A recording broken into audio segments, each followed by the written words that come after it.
Бұл модуль оқушылар мен педагогтердің ақпараттық қауіпсіздігі тақырыбына арналады.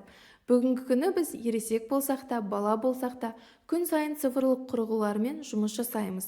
Аккаунттарға кіреміз, бұлтты сервистерді қолданамыз, мессенджерлерге хат алмасамыз, әлеуметтік желілерде фото мен видеоларды бөлісеміз. Бірақ осы әрекеттердің бізді осал жағдайға ұшыратуы мүмкін екенін түсінеміз бе? Мысалы, барлық аккаунттар үшін бірдей қарапайым құпия сөз қолдану бұл бұзылуға тура жол. Құпия сөздерді басқару киберсауаттылықтың бірінші және негізгі дағдысы. Келесі маңызды мәселе оқушылар арасындағы буллинг пен онлайн қауіптерге қарсы іс-қимыл. Кибербуллинг бұл жай ғана дөрекілік емес, бұл жүйелі түрде қудалау, мазақ ету, қауесет тарату, фотолар арқылы шантаж жасау.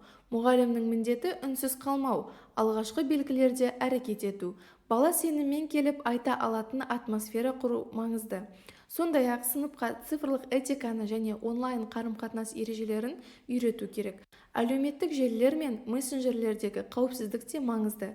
Көптеген оқушылар қандай ақпаратты жариялап жатқанын ойламайды. Мекен-жайлар, кестелер, үйде түскен фотолар, мұның бәрі зиян келтіруі үшін қолданылуы мүмкін.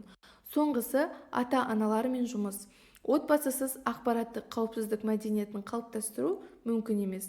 Ақпараттық қауіпсіздік бұл қорқыныш емес, білім, ал бұл білім мұғалімнен басталады.